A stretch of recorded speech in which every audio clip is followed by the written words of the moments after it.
네, 안녕하세요. 국회 교육위원장 김영호입니다. 네, 오늘 기자회견에 앞서 오늘 참석하신 의원님들 소개하겠습니다. 모두들 국회 교육위원회 소속입니다. 고민정 의원님 참석하셨고요. 문정복 교육위원회 간사님 참석하셨고요. 박성준 우리 교육위원님 참석하셨습니다.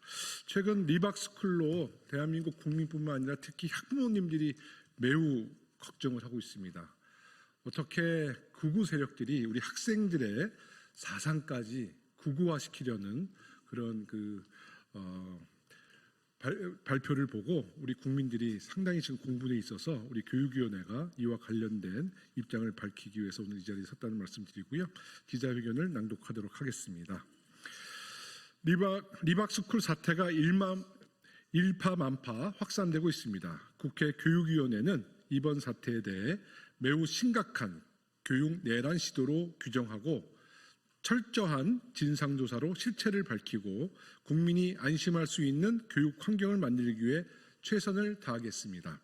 감히 상상할 수 없는 천인공노한 일이 벌어졌습니다. 어떻게 우리 아이들을 대상으로 극우 사상을 주입할 세뇌 공작을 펼칠 생각을 할 수 있습니까? 교육 공간인 학교에 침투해 교육을 정치적으로 훼손하려 한 교육 테러 공작 행위에 대해서는 반드시 진상을 규명하고 책임을 물을 것입니다. 일본학교에 극우 세력이 침투할 수 있었던 것은 윤석열 정권의 무능과 무도함이 빌미가 됐습니다. 교육 현장과 국회의 반대도 불구하고 1년이나 앞당겨 졸속 추진한 결과 극우 세력이 학교를 사상교육의 장으로 삼을 계기를 마련해 준 것입니다. 이 과정에서 이주호 교육부가 일본 학교를 빌미로 우리 아이들의 사상을 극우화시키려 했던 의도가 있지 않았는지 의심이 듭니다.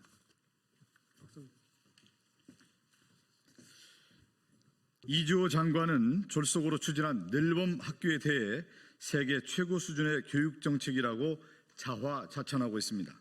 하지만 충분한 준비 없이 급조한 바람에 리박스쿨이라는 극우 단체가 한국 늘봄교육연합회, 글로리 늘봄학교센터 등으로 위장해서 학교에 침투할 수 있었던 것입니다. 특히 이 사태의 본질을 들여다보면 교육부의 책임이 매우 큽니다. 이주호 장관은 본인의 최측근 정책자문관 자리에 극우 성향의 교수를 임명한 바 있습니다. 그리고 이 자문관은 교육계와 무관한 극우 활동과 손효숙 대표를 이주호 장관 정책자문위원으로 추천했고, 이주호 장관은 리박스쿨 대표를 본인의 자문위원으로 임명한 것입니다. 즉 이주호 장관과 정책자문관은 극우 세력들이 학교에 드나들 수 있는 통행권을 발급해 준 것입니다. 리박스쿨 사태로 대한민국 국민, 특히 학부모님들이 큰 충격에 빠져 있습니다. 상상조차 할 수 없는 교육 내란 사태가 벌어졌는데 교육의 수장인 이주호 대통령 권한 대행은 아무런 메시지도 없이 침묵하고 있습니다. 하루만 버티면 끝이라고 나 몰라라 하지 마시고 윤석열 정부의 마지막 교육부 장관으로서 책임을 다해야 합니다. 오늘 드러난 사실에 의하면 리박스쿨과 극우 인사들은 2023년부터 늘봄 필승 모임이라는 조직을 꾸려 초등학교 우파 강사 침투 계획을 세웠다고 합니다. 그렇다면 윤석열 정부 이주호 장관이 급작스럽게 늘봄학교 사업을 1년 앞당겨 2024년 3월부터 실시한 이유가 이 계획을 조속히 실행하기 위함이 아니었는지 합리적인 의심을 가질 수밖에 없습니다. 정말 의심스러운 것은 어떻게 리박스쿨이라는 극우 선동단체가 늘봄학교 강사를 교육하고 자격증을 발급하는 권한을 갖게 됐냐는 것입니다. 사건이 벌어진 과정을 살펴보면 교육부는 이 사업의 운영을 한국과학창의재단에 맡겼고 과학창의재단이 재대행을 맡긴 서울교대가 리박스쿨의 위장단체인 한국늘봄교육연합회와 허술한 계약을 체결한 바람에 이 사태가 발생한 것입니다. 기존에 방과후 수업을 주관했던 한국교육개발원이 아닌 한국과학창의재단의 운영을 맡긴 이유가 석연치 않습니다. 새로운 창구를 통해 극우 세력이 활동할 근거지를 마련해주기 위함이 아니었는지 철저한 조사가 필요합니다.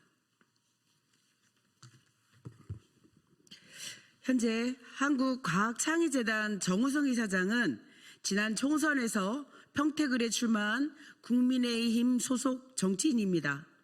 부당하고 은밀한 커넥션이 작동된 것은 아닌지 어떤 오해도 남지 않게 국회가 살피겠습니다. 국회 교육위원회는 이 사태를 인지한 후 바로 교육부와 서울교육청에 철저한 조사를 요구했습니다. 리박스쿨을 통해 양선된 강사가 몇 명인지, 이 중 몇 명이나 학교 현장에 투입된 것인지, 혹시나 학생들에게 부당한 행위를 시도한 적 없는지 여러 의혹에 대해 신속히 조사하고 진실을 밝히겠습니다. 더불어민주당은 이번 사태의 심각성을 고려해 진상조사단을 발족했습니다.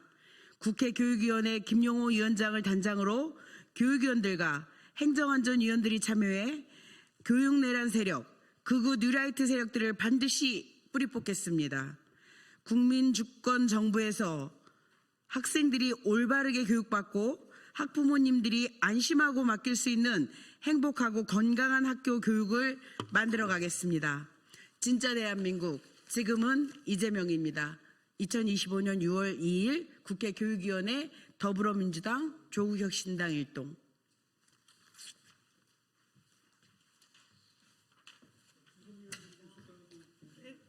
아니에요. 네, 잠깐, 네. 네, 저는 역시 같은 교육위원회 소속 진선미원입니다. 오늘 이 상황을 보면서 다른 의원님도 말씀해 주셨던데요. 2012년 국정원 대선 개입 사건이 떠오릅니다. 약간의 트라우마까지 느끼게 되는데요. 이 국정원 댓글 조작과 관련된 그 사건으로 떠서 대통령까지 되신 분이 바로 윤석열 대통령입니다. 그 사람이 원세훈 국정원장 대선 개입 관련한 재판정에서 검찰로서 재판을 진행하던 모습이 아직도 선명한데, 그분이 그 관련된 많은 사람들을 윤석열 정부 시절에 사면해가지고 다양한 곳에, 심지어는 아마 의전 순위가 2위일 텐데요. 공공기관의 감사로 다 승진시키기도 하고 그랬습니다. 그 부분들을 언론인들께서 꼭 살펴봐 주셨으면 좋겠고, 윤석열 정부 때 우리 문재인 정부에서 국정원 대선 개입 관련해서 정치 개입을 하지 못하도록 다양한 절차와 법안들을 만들었고, 또 내부에서도 그런 문화들을 정화해 갔는데 여전히 갈등이 굉장히 심했다고 하거든요. 다시 그 국정원 전 양지회나 이런 관련된 부분들이 이 문제와 관여되어 있지는 않나, 이런 공포감이 들었습니다. 하여튼 이번을 계기로 다시 한번 발본색원하는 그런 과정들이 반드시 필요하지 않나, 이런 생각이 듭니다. 하여튼 많이 관심 부탁드립니다. 고맙습니다.